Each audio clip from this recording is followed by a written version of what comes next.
வாழ்க வையகம், வாழ்க வையகம், வாழ்க வளமுடன். குரு வாழ்க, குருவே துணை. தியானமே யோகம், யோகமே ஞானம். தமிழ் ஆனந்த யோகம் வாழ்க வளமுடன். தமிழ் ஆனந்த யோகத்தின் இன்றைய சிந்தனை துளி, மனதின் பாரம். நிறைவேறாத ஆசையினை செயல்படுத்த முடியாத சூழ்நிலை உள்ள போதிலும் அதனை மனதுக்குள்ளாக இதை செய்தே ஆக வேண்டும் என முயல்கிறோம். செயல்படுத்துவதற்கான பொருளாதாரம் இல்லை என்றாலும் அந்த ஆசையையும் வைத்துக்கொண்டு அதற்குரிய பொருளாதாரத்தை எப்படியாவது எந்த வழியிலாவது பெற வேண்டும் என்ற நிலைக்கு வரும்போதுதான் அது பிரச்சனையாகிறது. எப்படியாவது பெற வேண்டும் என்ற முடிவிற்கு வரும்பொழுது கடன் வாங்குகிறோம். அந்த கடன்கள் தொடர்கிறது. பெரும்பாலான ஆசைகள் இதன் அடிப்படையில்தான் இருக்கிறது. ஆசைகள் சீரமைக்கும் பயிற்சியில் ஈடுபடும் போது சரியாக செய்யவில்லை எனில் மனதில் உள்ள நிறைவேறாத ஆசைகள் உடலில் ஓடிக்கொண்டிருக்கக்கூடிய உயிரோட்டமாக உள்ள காந்த ஓட்டத்தில் தடைகளை ஏற்படுத்தக்கூடியதாகத்தான் இருக்கும். மனம் என்பது அழுத்தத்தில் இல்லாமல் சுதந்திரமாக இருக்க வேண்டும். மனம் அமைதியான நிலையில் ஓடிக்கொண்டே இருக்க வேண்டும். இந்த உயிரோட்டத்தில் தேக்கம் என்பது இருக்கக்கூடாது. மகரிஷி அவர்கள் நிறைவேறாத ஆசைகளின் கூட்டங்கள் கருமையத்தை கலங்கப்படுத்திவிடும் என அடிக்கடி கூறுவார். இது போன்ற கலங்கங்களை நிறைய வைத்திருக்கிறோம். அவற்றை தூய்மைப்படுத்துவதுதான் இந்த பயிற்சியின் நோக்கம். நிறைவேறாத ஆசைகளின் கணம்தான் மனதின் பாரமாக உணரப்படுகிறது. இயற்கையில் மனதிற்கு எந்த ஒரு கணமும் கிடையாது. உடலுக்கு மட்டும்தான் எடையும் கணமும் உள்ளது. மூளைக்கு வேண்டுமானால் எடை போட்டு பார்க்கலாம், மனதிற்கு எடை போட முடியாது. மனம் என்பது ஒரு அலை, அதற்கு பாரம் என்பது இருக்கவே முடியாது. மனதில் நிறைவேறாத ஆசைகள் ஓடிக்கொண்டே அல்லது கூடிக்கொண்டே இருப்பதாலும் அது மனதின் சுழற்சி வேகத்தில் தடைகளை ஏற்படுத்துவதாலும் அது மனதின் பாரமாக உணரப்படுகிறது. இப்படி மனபாரம் இருப்பதாக கூறும் ஒருவர் சில நாட்கள் நல்ல தவங்களை செய்து கொண்டு நல்ல தத்துவங்கள் சார்ந்த சத் சங்கங்களை கேட்டுக்கொண்டும் இருக்கும் பொழுது அவர் பாரம் குறைந்து இருக்கிறது என்று கூறுவார். அப்படியெனில் அவர் மனதில் தேங்கிக் கொண்டு தடையாக உணரப்பட்ட ஆசைகளை எடுத்து விலக்கிவிட்டார். தடைகள் நீங்கி பாரத்தை குறைக்கக்கூடிய சரியான வழிமுறையாகும். தடைகள் நீங்கிவிட்டது, மனபாரம் இயற்கையாக குறைந்துவிட்டது. இதுவே மனதின் பாரத்தை குறைக்கக்கூடிய சரியான வழிமுறையாகும்.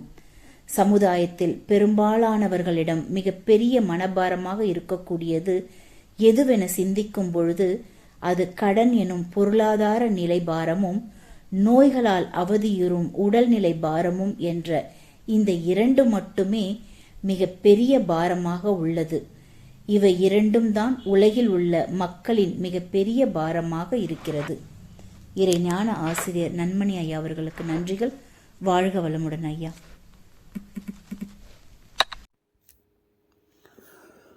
வாழ்க வையகம், வாழ்க வையகம், வாழ்க வளமுடன். குரு வாழ்க, குருவே துணை.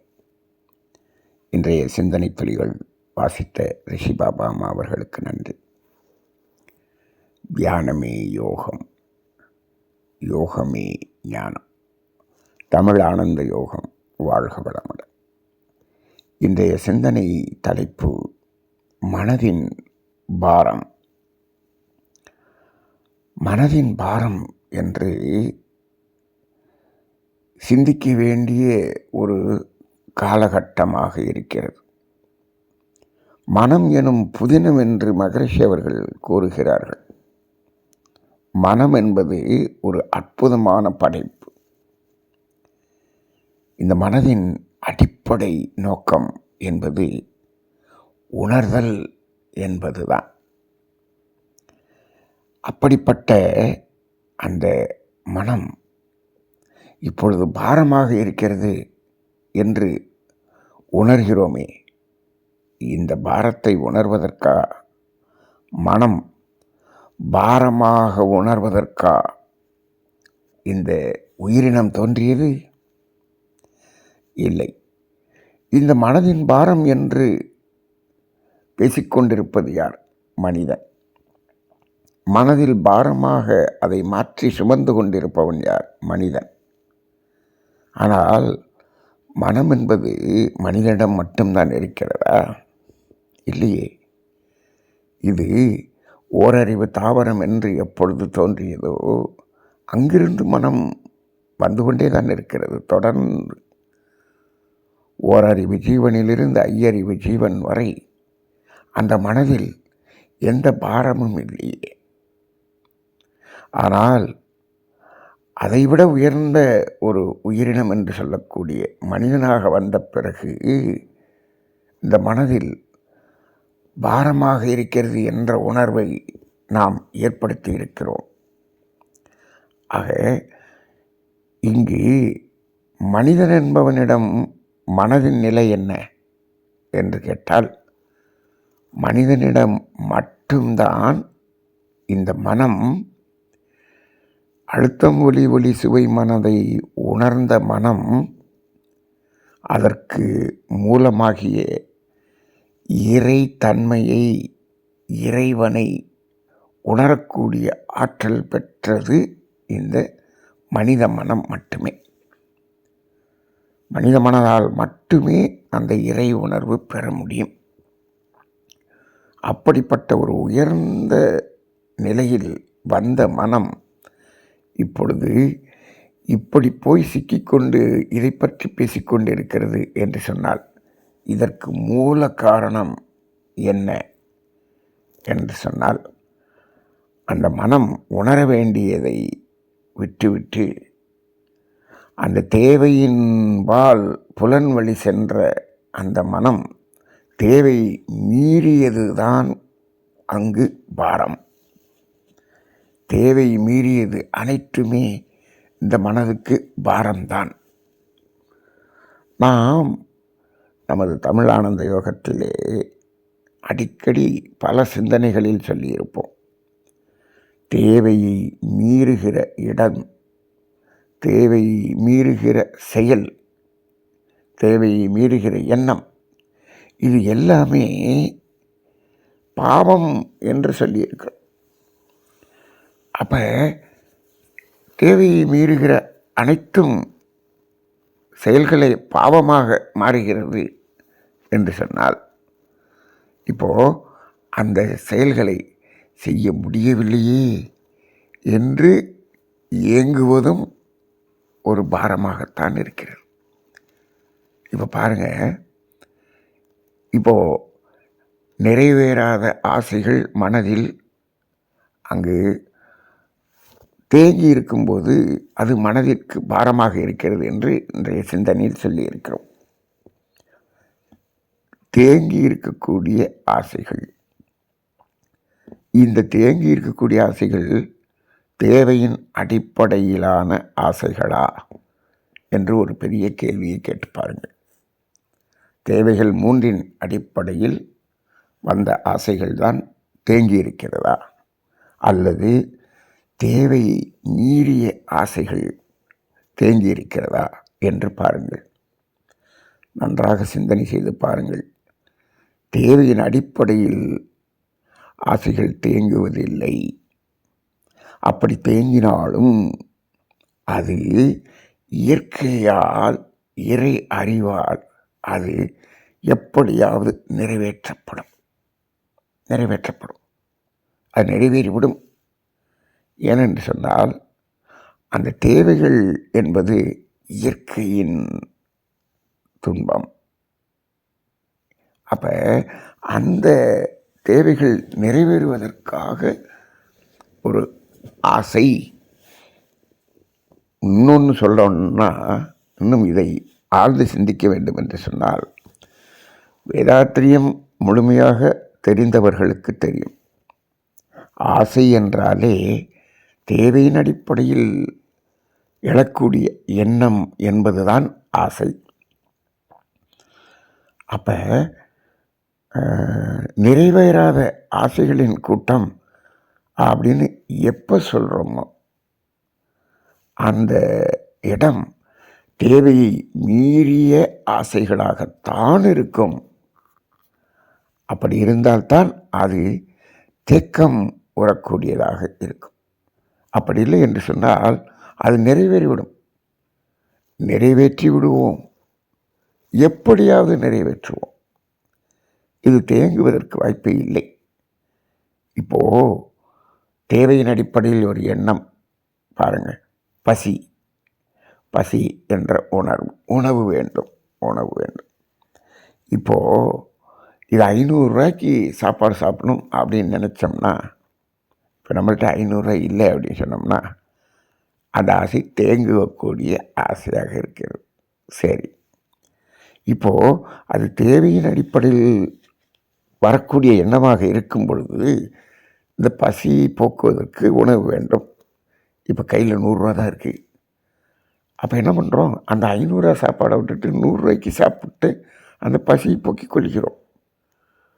அப்போ அந்த இடத்துல தேவை நிறைவேறிவிட்டது. ஆனால் அந்த 500 ரூபா சாப்பாடை சாப்பிட முடியலையே அப்படின்னு ஒரு தேக்கம் இருக்குது பாருங்க, அதுதான் தேக்கம். இப்போது நாம் இதை எப்படி புரிந்து கொள்ள வேண்டும் என்று சொன்னால், 100 ரூபா சாப்பாடும் பசியை போக்கியது, தேவையை அது நிறைவேற்றி விடுகிறது, அதில் எந்தவித சந்தேகமும் இல்லை.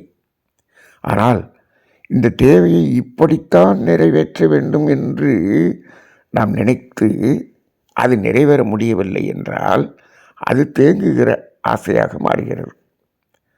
அப்படி என்று சொன்னால் அது ஆசையா? இல்லை. மகரிஷி அவர்களுடைய தத்துவம் தெளிவாக தெரிந்தவர்களுக்கு தெரியும், அது பேராசை. அப்போ இப்போது தேக்கம் முறுகிற, அதாவது நிறைவேறாத ஆசைகளின் கூட்டம்னு சொல்கிறத விட நிறைவேறாத பேராசைகளின் கூட்டம், அதுதான் மனதின் பாரம் என்று சொல்லலாம். மகரிஷி அவர்கள் எழுதும்போது நிறைவேறாத ஆசைகளின் கூட்டம் கருமையத்தில் களங்கம் ஏற்படுத்தி விடுகிறது என்று எழுதியிருக்கிறார்கள். அப்போ அப்படி நிறைவேறாத ஆசைகள் அனைத்தும் பேராசையாகத்தான் இருக்கும்.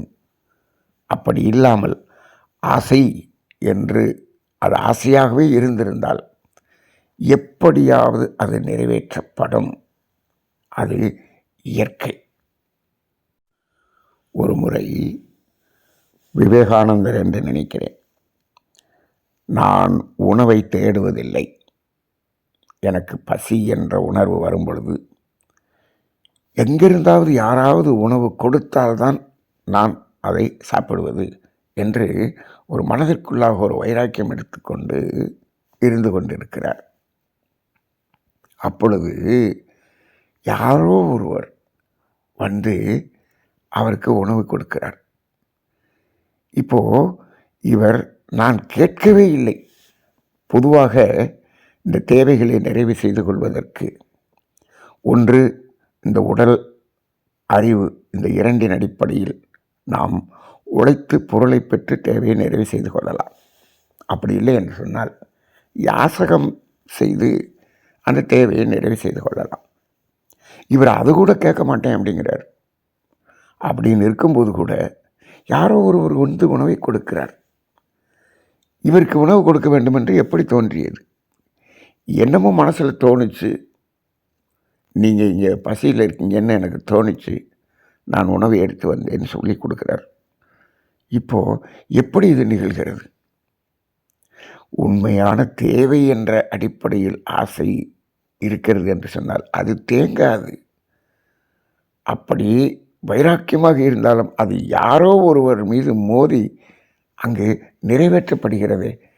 இந்த மோதுதல் என்பது ஒரு அலை இயக்கத்தில் நடந்த ஒரு செயல்.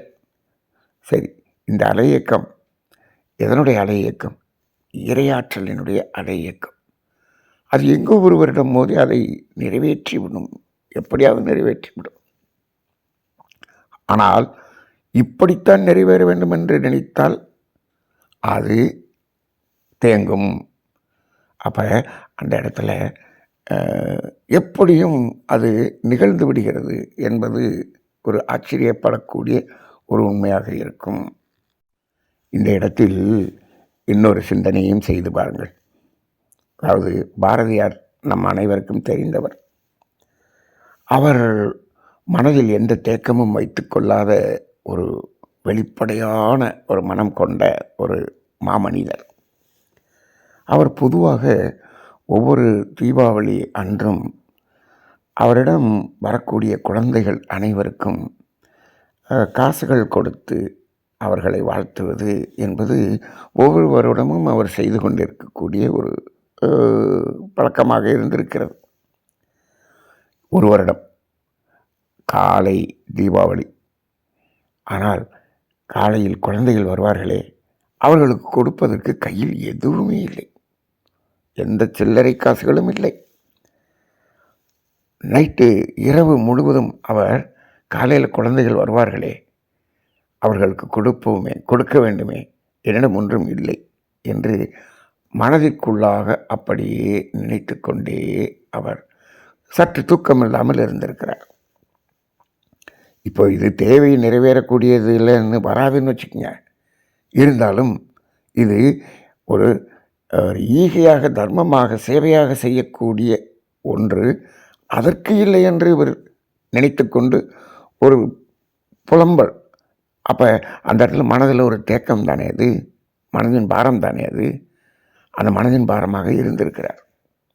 ஆனால் அன்று இரவு என்ன ஆகிறது, அந்த ஊரில் இருக்கக்கூடிய ஒரு வியாபாரி, அந்த வியாபாரி பாரதி நன்கு அறிந்தவர். அன்று இரவு அவருக்கு மனதில் ஒரு எண்ணம் ஓடுகிறது. பாரதி ஏதோ ஒரு துன்பத்தில் இருக்கிறார், மன கஷ்டத்தில் இருக்கிறார், ஏதோ மன தேக்கத்தில் இருக்கிறார் என்பது இவருக்கு இங்கு தெரிகிறது. எப்படி தெரிந்தது? அங்கே இருக்கக்கூடிய பாரம் எப்படி இங்கு தெரிந்தது? அதுதான் அலை இயக்கம். இப்போது நீங்கள் உங்கள் தேவை நிறைவேறுவதற்காக தேவையின் அடிப்படையில் எண்ணினாலும், அதே சமயத்தில் பிறர் தேவையை நிறைவேற்ற வேண்டும் என்று எண்ணினாலும், அது தேவையை நிறைவேறக்கூடிய நிலையில் இருந்தால் அது அலை இயக்கத்தின் மூலமாக யார் மீதாவது மோதி அதை செயல்படுத்திவிடும். அங்கு தேக்கம் என்பதற்கான சூழ்நிலை வராது. மனதில் அது பாரமாக இருந்து கொண்டே இருக்காது. அதனுடைய அந்த பாரத்தினுடைய காலம் ஒரு சிறிதளவு காலமாகத்தான் இருக்கும். அது நிறைவேற்றப்படும். ஏனென்று சொன்னால், இது நிறைவேற்றப்பட வேண்டியது என்று சொன்னால் அது நிறைவேற்றப்படும். அப்போ காலையில் எந்திரிச்சு 5 மணிக்கு எந்திரிச்சு நேராக பாரதி வீட்டுக்கு வர்றார். அவர் பாரதியிடம் கேட்கிறார், நீங்கள் ஏதோ ஒரு மனதிற்குள்ளாக ஏதோ ஒரு பாரத்தை வைத்து புலம்பிக் கொண்டிருப்பதாக எனக்கு தோன்றியது, அதனால்தான் வந்தேன் என்று சொல்லி சில காசுகளை அவரிடம் கொடுத்து செல்லுகிறார். இவர் இதற்காக இப்படி நினைத்து கொண்டிருக்கிறார் என்ற அந்த நினைப்பே இன்னொரு மனிதனுடைய மனதில் ஒரு தூண்டுதலை கொடுத்து அதை நிறைவேற்றியது என்று பாரதி சொல்ல கேட்டிருக்கிறோம். அப்போ இதெல்லாம் எப்படி நடக்கிறது? அப்போ பாரம், மனதின் பாரம் என்று தேங்கி தேங்கி தேங்கி தேங்கி இருக்கிறது என்று சொல்கிறோமே. அப்படி என்றால் எது பாரம்? மனதின் பாரம் எது பாரம்? தேவையை மீறி எதையெல்லாம் தேடுகிறோமோ அத்தனையும் மனதில் பாரம்தான். அது தேடி முடிக்கும் வரை மனதின் பாரமாக இருக்கும். அது தேடி பெற்றவுடன் அது என்னவாக மாறும் தெரியுமா? அது கர்மயத்தின் பாரமாக மாறிவிடும். அவ்வளோதான். மனசில் பாரமாக வச்சிருக்கிற எதுவும் நிறைவேறிவிட்டால், அப்பா மனசில் பாரம் குறைஞ்சிருச்சு அப்படிங்கிறீங்க. அது ஒன்றும் இல்லை, அந்த பாரத்தை டிரான்ஸ்ஃபர் பண்ணியிருக்கீங்க. எங்கே டிரான்ஸ்ஃபர் பண்ணியிருக்கீங்க? மனதில் இருக்கக்கூடிய பாரத்தை இறக்கி வைத்து விட்டேன். எங்கே இறக்கி வைத்து விட்டேன்? கர்மயத்தில் இறக்கி வைத்து விட்டேன். அப்படியா? கர்மயத்தில் எவ்வாறு இறக்கி வைத்தீர்கள்? பாவப்பதிவாக இறக்கி வைத்து விட்டேன். இதுதான் உண்மை. சிந்தனை செய்து பாருங்கள். இன்னும் வேதாத்திரிய தத்துவங்களின் மூலமாக இதை உணர்ந்து கொள்ள வேண்டும் என்று சொன்னால் ஒரு இடம் இருக்கிறது. என்ன என்று சொன்னால், எண்ணம் ஆராய்தல் பயிற்சியிலே மகரிஷி அவர்கள் எண்ணம் 6 வகையில் தோன்றும் என்று சொல்வார்கள். தேவையின் அடிப்படையிலும் தெய்வீகத்தின் அடிப்படையிலும் எண்ணம் தோன்றும் என்று சொல்வார்கள். அடிக்கடி சொல்லுவதுண்டு. தேவை என்பதற்கும் தெய்வீகம் என்பதற்கும் என்ன வேறுபாடு என்று நாம் தமிழ் ஆனந்த யோகத்திலே நாம் அடிக்கடி சிந்தனை அதை சொல்லி இருக்கிறோம். இப்போது இந்த இரண்டும் அதை ஆராய்ச்சி செய்ய வேண்டியதில்லை, அது நன்மையாகத்தான் இருக்கும் என்று மகரிஷி சொல்லுவார்கள். இப்போ தேவை என்பது நம்முடைய உடலின் தேவையை நிறைவு செய்து கொள்வதற்காக ஏற்படக்கூடிய ஒரு எண்ணம். தெய்வீகம் என்பது என்ன? சமுதாயத்தில் இருக்கக்கூடிய பிறருடைய உடலின் தேவையை பூர்த்தி செய்வதற்கான ஒரு எண்ணம் என்று சொல்லலாம். பிறருடைய தேவையை பூர்த்தி செய்வது, அப்போ அதுதான் தெய்வீகத்தினால் வரக்கூடிய எண்ணம். இப்போ அந்த தெய்வீகத்தினால் வரக்கூடிய எண்ணத்துக்கு மகரிஷி சொல்லுவாங்க, இப்போது இந்த ஒரு கிராமத்தில் நிறைய குழந்தைகள் இருக்கிறார்கள், ரொம்ப தூரம் போய் படிச்சுட்டு இருக்காங்க. இந்த ஊரில் ஒரு பள்ளிக்கூடம் வந்தால் நல்லா இருக்குமே அப்படின்னு ஒருத்தர் நினைக்கிறாரு அப்படின்னு சொன்னால் அது தெய்வீகத்தினால் வரக்கூடிய எண்ணம் என்று சொல்லுவார். இப்போது இந்த ஊரில் ஒரு பள்ளிக்கூடம் அமையணுமே அப்படின்னு நினைக்கிறாரு, அமைஞ்சிருச்சா உடனே? இல்லை, அமையணுமேன்னு நினச்சி மனசுக்குள்ளே வச்சுருக்கிறாரே, இது மனதில் பாரம் தானே? ஆமாம். இவ்வாறு அந்த இப்படி தேங்கி இருப்பதும் மனதுக்கு பாரமாகத்தான் இருக்கும். ஆனால் அது தெய்வீகத்தினால் வரக்கூடிய எண்ணம் என்று மகரிஷி சொல்கிறார். அப்போ என்ன ஆகுதுங்கிறாரு, இவர் ஓரளவுக்கு இப்போது அதற்கு இவர் மகரிஷி சொன்ன காலத்தில் வச்சுக்கோமே, இப்போ அந்த பள்ளி அங்கே வருவதற்கு ஒரு 10 லட்சம் இருந்தால் போதும் அப்படின்னு வச்சுக்கோங்க ஒரு காலத்தில். இன்றைக்கி அதெல்லாம் முடியாது. சரி, இவரிடம் ஒரு 1 லட்ச ரூபா அதுக்கு கொடுக்கக்கூடிய அளவில் இவர் இருக்கிறார்னு வச்சுக்கோம். ஆனால் மனதில் அவர் அந்த எண்ணத்தை வைத்து விட்டார். தெய்வீகத்தினால் வரக்கூடிய எண்ணம் அல்லவா? அப்போ என்ன ஆகும் அப்படின்னு சொல்கிறார் மகரிஷி. அப்படின்னா இந்த எண்ணம் அது அங்கே தேக்கமாக இருக்கிறது, நிறைவேற வேண்டிய எண்ணம். தேவையின் அடிப்படையில் இந்த சமுதாயத்துக்கு அது ஒரு தேவையை பூர்த்தி செய்ய வேண்டிய ஒரு எண்ணம், அது பாரமாக இருக்கிறது. இந்த பாரமாக இருக்கும் பொழுது அது இவருடைய மனதில் பாரமாக இருக்கிறது என்று இறைவன் எடுத்துக்கொள்வதில்லை. இறைவன் தனக்கே பாரமாக இருப்பதாக அதை எடுத்துக்கொள்கிறான். நீங்கள் பாருங்கள், உங்களுடைய உண்மையான தேவை, இந்த சமுதாயத்தினுடைய உண்மையான தேவை என்பதை நீங்கள் பாரமாக மனதில் சுமந்து கொண்டீர்கள் என்று சொன்னால் அது இறைவன் தானே அதை பாரமாக சுமந்து கொண்டிருப்பது போல அந்த இறை அறிவே உணரும். உடனடியாக அந்த பாரத்தை இறக்கி வைக்கக்கூடிய அதற்குரிய செயலை அலை இயக்கத்தின் மூலமாக செய்துவிடும். அப்போ மகரிஷி சொல்கிறாங்க, உடனே என்ன ஆகும் அப்படின்னா இந்த அலைகள் அங்கே இருக்கக்கூடிய பல பேரிடம் மோதி ஒவ்வொருத்தரும் என்ன பண்ணுறாங்க, ஒருத்தர் 5000, 10,000, 2000, 1000 இப்படி பல பேர் கொண்டு வந்து கொடுத்து அவர்களுடைய அலையெல்லாம் இவர் மீது மோதி, ஏன்னா இவர் அதை செயல்படுத்த தொடங்கி விடுகிறார். இவரிடம் இருக்கக்கூடிய பொருளை வைத்து தொடங்கி விடுவார். இவர் தொடங்கியவுடன் அங்கே என்ன ஆகும், அந்த 10 லட்ச ரூபாயும் 1000, 10,000, 5000, 20,000 சொல்லி அது வந்து சேர்ந்து விடும், தானாக வந்து சேர்ந்து விடும் என்று சொல்லுகிறார். இதெல்லாம் எப்படி தானாக வந்தது? இது அலை இயக்கத்தின் மூலமாக மோதி ஒவ்வொருவரிடமிருந்தும் இதை அதற்கு கொண்டு போய் கொடுக்க வேண்டும் என்ற ஒரு எண்ணம் தானாக தோன்றி இங்கு வந்து கொடுப்பார்கள். இவர் போய் நோட்டை எடுத்துகிட்டு போய் நன்கொடை வாங்குவதில்லை. நம்ம அதனால தான் சொல்லிக்கிட்டு இருக்கோம், தமிழ் ஆனந்த யோகத்தில் தெளிவாக சொல்லி கொண்டிருக்கிறோம். ஏதாவது ஒன்றை செய்ய வேண்டும் என்று நன்கொடை நீங்கள் போய் கேட்டு ஒவ்வொருவரிடமாக கேட்டுக்கொண்டிருந்தீர்கள் என்று சொன்னால் அது உண்மையான தெய்வீகத்தினால் அடிப்படையினால் வரக்கூடிய எண்ணம் அல்ல. அது உங்கள் சுயநலத்தினால் வரக்கூடிய எண்ணமாக இருக்கும், அல்லது உங்களது பெருமைக்கும் புகழுக்குமாக நீங்கள் ஏற்படுத்தக்கூடிய எண்ணமாகத்தான் இருக்கும். மகர்ஷி அவர்கள் அறிவுத்திருக்கோயில் கட்ட வேண்டும் அப்படின்னு ஒரு ஊரில் நினைக்கிறாங்க. இது இன்னும் கட்ட முடியலையே அப்படின்னு பாரமாக இருக்குது அப்படின்னு சொன்னோம்னா, அப்போ அங்கு அதை கட்ட வேண்டும் என்ற எண்ணத்தில் ஏதோ ஒரு புகழும் பெருமையும் அங்கே மனதிற்குள்ளாக தொக்கி இருக்கிறது. ஆனால் அதை கட்ட முடியல, பாதியில் கடனாகுது. மகர்ஷி அவர்கள் தெளிவாக சொல்லியிருக்கிறார்கள் ஒரு தத்துவத்தை. எப்படி? அந்த கட்டடத்தை நீங்கள் கட்டத் தொடங்குங்கள், அந்த கட்டடத்தை கட்டிக்கொள்ளும் என்று சொல்லியிருக்கிறார்கள். இதன் அர்த்தத்தை நிறைய பேர் புரிஞ்சுக்கிறது இல்லை. அந்த கட்டடத்தை கட்டிக்கொள்ளும் என்று சொன்னால் நீங்கள் அது சரியான அளவில் அந்த எண்ணத்தை வைத்திருந்தால் அது எங்கெங்கெல்லாம் மோதி அவர்களை எல்லாத்தையும் கொண்டு வந்து இங்கு சேர்க்கும், கொண்டு வந்து கொடுக்க வைக்கும். நீங்கள் போய் தெருவாக போய் அப்படி ஒவ்வொருத்தரிடம் நன்கொடை கேட்டு அலைய வேண்டியதில்லை. இப்பொழுதெல்லாம் வீடு வீடாக செல்கிறார்கள்.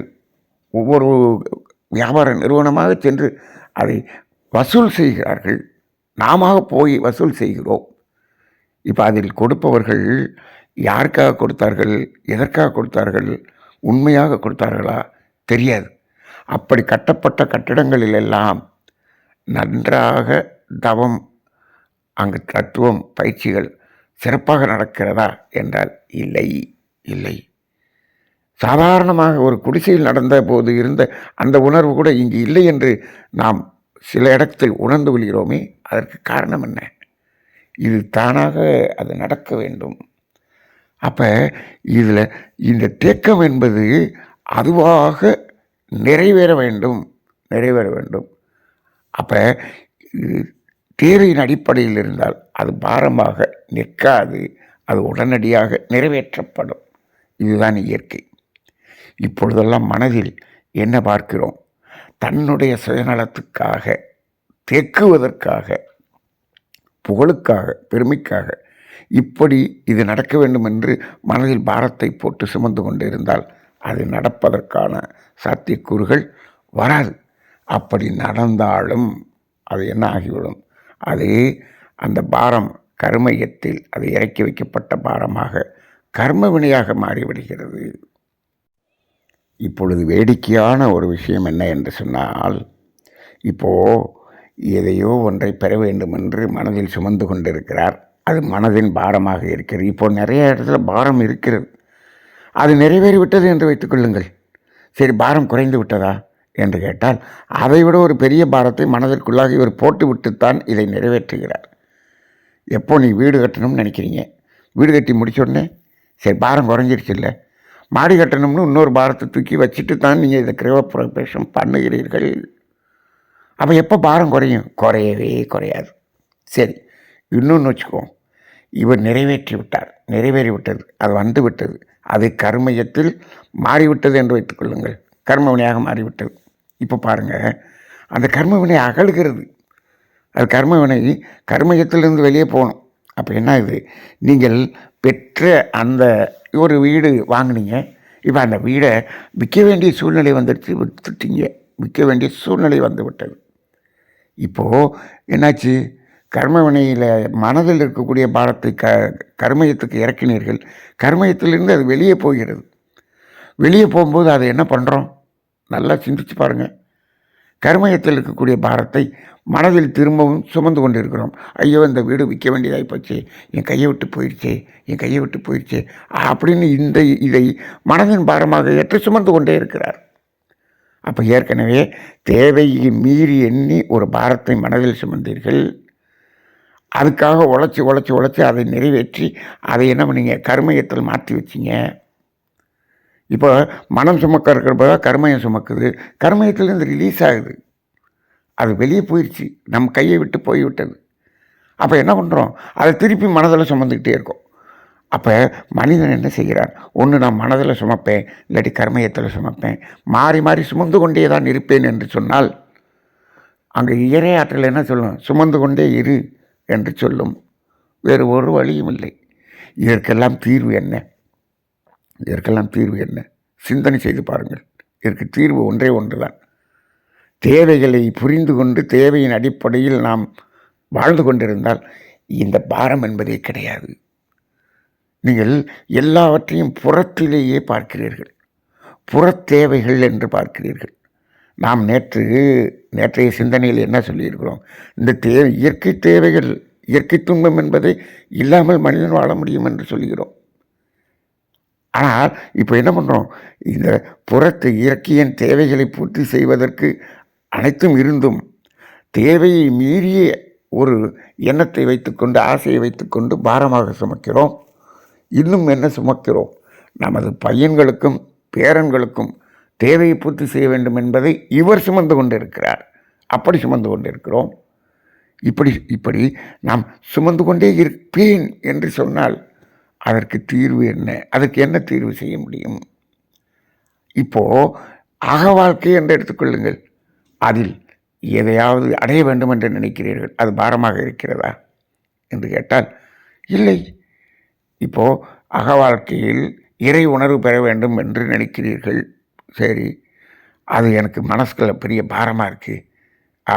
அது உண்மையாக அக வாழ்க்கையில் இறை உணர்வு பெற வேண்டிய என்ற ஒரு பாரம், அது உண்மையான மனதுக்குள்ள பாரமாக இருந்தால் அந்த இறை உணர்வை நீ பெற்று விடுவாய். இந்த பாரமெல்லாம் புற வாழ்க்கையில் தான் இருக்குது, அக வாழ்க்கையில் இல்லையே. இப்படி ஒரு சிந்தனை செய்து பாருங்கள். இப்பொழுது நாம் இறை உணர்வு பெறுவதற்காக வந்திருக்கிறோம். இறை உணர்வு பெற வேண்டும். சரி, அப்போ அப்படி என்றால் இந்த கர்ம வினையெல்லாம் அகல வேண்டும், என்னிடமிருந்து விலக வேண்டும், தூய்மை அடைய வேண்டும். இது எனக்கு பாரமாக இருக்கிறது அப்படின்னு நீங்கள் நினச்சி பாருங்கள். அது உடனடியாக அந்த கர்ம வினையெல்லாம் வெளியே போகிறதுக்குரிய செயல்கள் நடந்துவிடும். மகரிஷியினுடைய வாழ்க்கையில் நடந்தது அல்லவா? என் ஜனனம் என் மரணம் இரண்டையும் யான் அறிவேன், எனினும் இவ்விரண்டையும் மனதில் கொண்டே பொன்முதலாய் பொருள் அனைத்தும் சேர்க்கின்றேன் என்று சொன்னாரே. அப்போ அவர் சொல்கிறாரு, இதை பொது வாழ்வின் இயல்பு நிலைக்கொப்ப நன்மை எனும் வழிகளிலே அத்தனையும் வைத்து அளிப்பேன் என்று எழுதினார். நினைச்சார். அப்போ மனதில் அப்படி ஒரு இது வந்த உடனே என்னாச்சு? எல்லாம் போய் கடைசியில் அவர் ஞானம் என்ற நிலையை அடைந்தார். எல்லாமே போயிடுச்சு மகிழ்ச்சி. அப்போ அந்த பொருளெல்லாம் போயிடுச்சுன்னு சொல்கிறோம், கர்ம வினையெல்லாம் போயிடுச்சு. அப்போ அது நிறைவேறிவிடும். அப்போ அகத்தில் நீங்கள் அக வாழ்க்கையில் நீங்கள் எதை பாரமாக சுமக்கக்கூடிய ஒரு நிலை இருந்தாலும் அந்த பாரம் தானாக இறங்கிவிடும். ஆனால் புறத்தில் இருக்கக்கூடிய பாரம் என்பது தேவை மீறிய அந்த ஒரு எண்ணங்கள் தான் இங்கு பாரமாக இருக்கிறது. அவை அந்த பாரம் குறைந்திருக்கிறது என்று சொன்னால் அது உண்மையிலேயே குறையவில்லை. மனதில் இருக்கக்கூடிய பாரத்தை கர்மயத்தில் இறக்கி வைக்கிறோம். நிறைய பேர் அப்படி தான் இறக்கி வைக்கிறாங்க. அப்பா, நான் இந்த பக்கத்தில் ஒரு பிளாட்டையும் வாங்கிட்டேன், என் மகன் 4 பேருக்கு 4 வீடு கட்டிட்டேன், அப்படி பாரத்தை இறக்கி வச்சுறார். எங்கள் கர்மயத்தில் இறக்கி வச்சு கர்ம வினையாக கொடுத்து கொண்டிருக்கிறார். ஆக மனதின் பாரம் என்பது தேவையை மீறியது. அது நீக்கப்பட வேண்டுமே தவிர நாம் தத்துவ தெளிவு பற்றி தியானம் செய்து அதிலிருந்து அதை வெளியே எடுக்க வேண்டுமே தவிர அது கர்மயத்தில் மாற்றி வைக்கக்கூடாது என்பதுதான் உண்மையாக இருக்கிறது. இப்பொழுது பல ஆன்மீகம் பேசுபவர்கள் கூட இதை கர்மயத்தில் இறக்கி வைத்த பிறகு இப்போ சுகமாக இருக்கா, ரைட் அப்படின்னு சொல்கிறாங்க. இதுக்கு வழி சொல்லிக்கிட்டு இருக்காங்க. அப்படி இறக்கி வச்சிங்கன்னா திரும்ப ஒரு பாரம் வரும், திருப்பி இறக்கி வைப்பீங்க. இப்படி கர்மயம் பாரமாக ஆகிக்கொண்டே இருக்குமே தவிர அது மனதனுடைய பாரம் முழுமையாக விலகியதாக எடுத்துக்கொள்ள முடியாது. அக வாழ்க்கை அகநோக்கு பயிற்சி செய்து இறை உணர்வை நோக்கிய பயணத்தில் நீங்கள் திரும்பினால் அன்றி மனதின் பாரம் குறையாது. ஆக இந்த மனதின் பாரம் என்ற ஒரு சிறிய சிந்தனை, ஆனால் இது ஒரு ஆழமான சிந்தனை, ஆழ்ந்து சிந்திக்க வேண்டிய சிந்தனையாக இருக்கிறது. சிந்தனை செய்து பாருங்கள், சிந்தனை செய்து தெளிவு பெறுங்கள். வாழ்க வளமுடன்.